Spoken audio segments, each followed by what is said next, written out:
Hello students, today's class is for class 8 and today we'll discuss about atomic structure, right? So in the previous class I have explained the discovery of neutrons and some properties of neutrons. In today's class we will discuss about the difference between Dalton's model and the modern atomic theory. So what are the differences? Difference between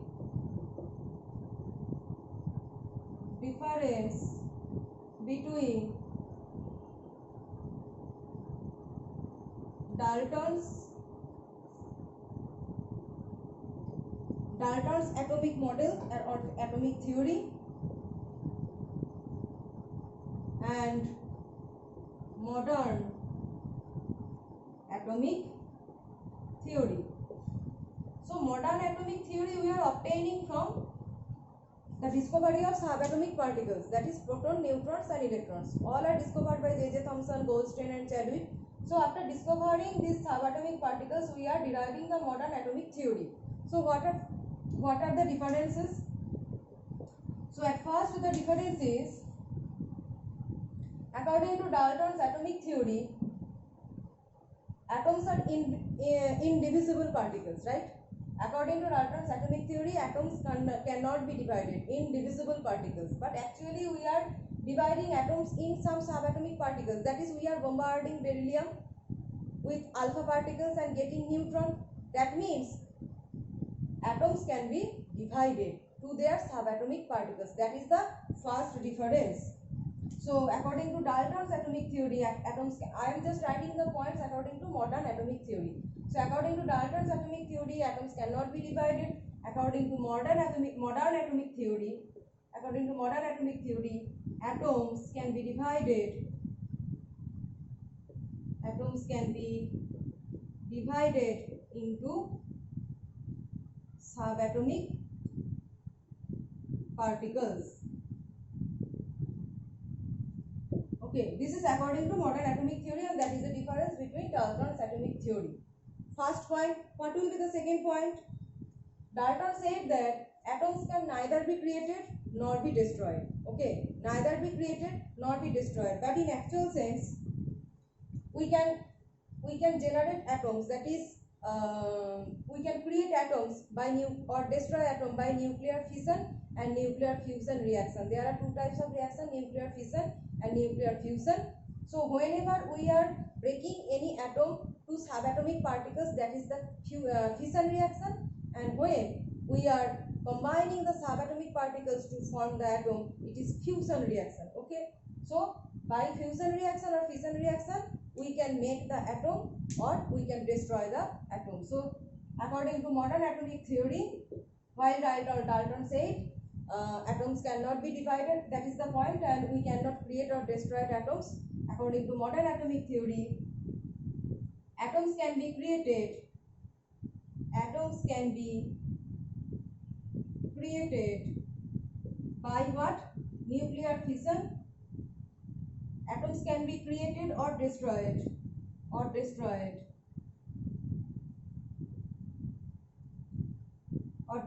By nuclear, created by fusion reaction,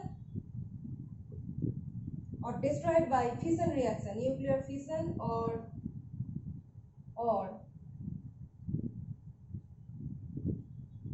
fusion reaction, nuclear fusion or fission reaction. Okay, fusion means we are combining subatomic particles to generate the atom, and fission means we are breaking the atom to generate the subatomic particles. That is the difference. So these are the two differences of Dalton's atomic theory and modern atomic theory. So the third point is, according to Dalton, the atom of an element are alike in all respect. But according to modern form of the modern atomic theory, atoms of an element may or may not be alike in all respect. If there exist isotopes, like for hydrogen, there exists protium, 1s2, this is deuterium, and there exists 1s, this is tritium. These are the isotopes for hydrogen. Okay, so when isotopes are existing, atom is same, all are hydrogen, but they are varying with their mass number.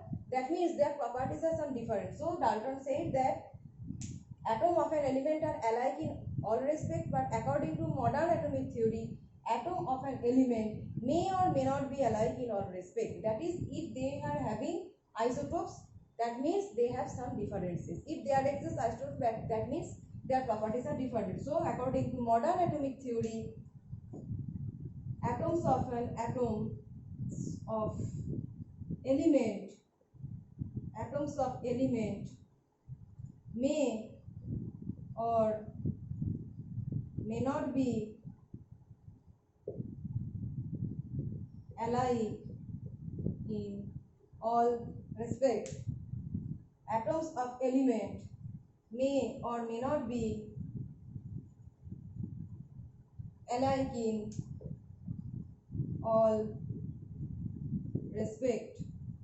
Okay, so these are some differences between the modern form of the periodic table, modern form of atomic theory and the old form, that is the Dalton's atomic theory. Okay. Next, we are coming to the point of atomic structure.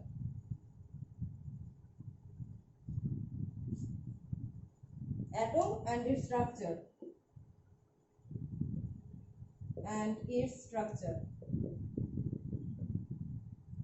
Up to this point, we have got the three subatomic particles, that is proton, neutrons and electrons.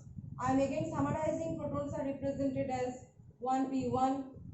Okay, electrons are represented as -1 is 0, and neutrons are represented as 0 and 1.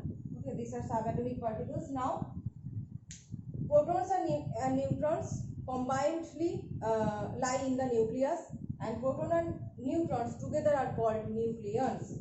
Proton and neutron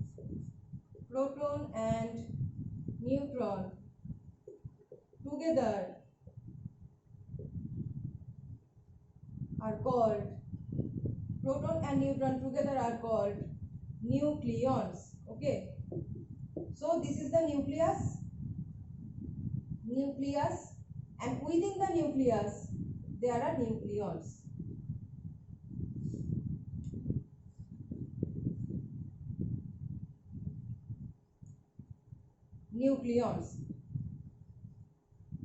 Okay, this is nucleus, and within the nucleus there exist nucleons, that is proton and neutron, and outside that there exist these are some imaginary orbits, these are some imaginary path. Actually, these are called imaginary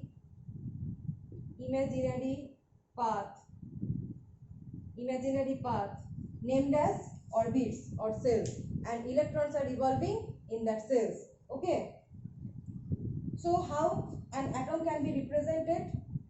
An atom can be represented as, suppose X is an atom and we are representing as ZXA, like compare with 2 helium-4. So here Z is atomic number. Okay, A is the mass number. Mass number means mass of electron and mass of proton and neutron. Okay, A equal to neutron and proton. We are not considering electron because electron has negligible mass. So we are eliminating electron, and the mass, A is the mass number. Mass number is equal to neutron and proton because electron has negligible mass. So we know that within an atom, number of proton equal to number of electron. So if Z is the atomic number, it is equal to we can write Z equal to P, that is the number of proton, and Z equal to E, that is the number of electron. These two are equal. So number of neutron becomes A equal to N plus P.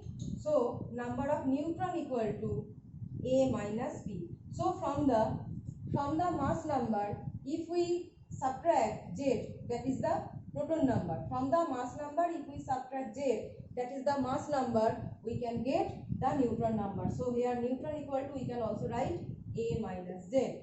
Subtracting atomic number from mass number, we can get the number of neutrons. So first see an example. This is for helium. For helium, Z equal to 2. For helium Z equal to 2, and when we are subtracting atomic number for 4, we are getting 2, so this is the number of neutron, right? So again another example, that is 17 Cl35. So we are writing Z equal to 17, A equal to 35. So what are the number of neutrons?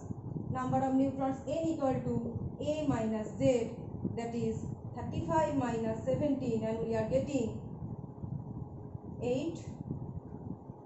Okay, right? This is 18. So 18 is the number of neutrons in chlorine atom. So in this way you can get the number of neutrons. So in the next class we will discuss about the electronic model. Okay, how electrons are filled in the orbit we will discuss in the next class.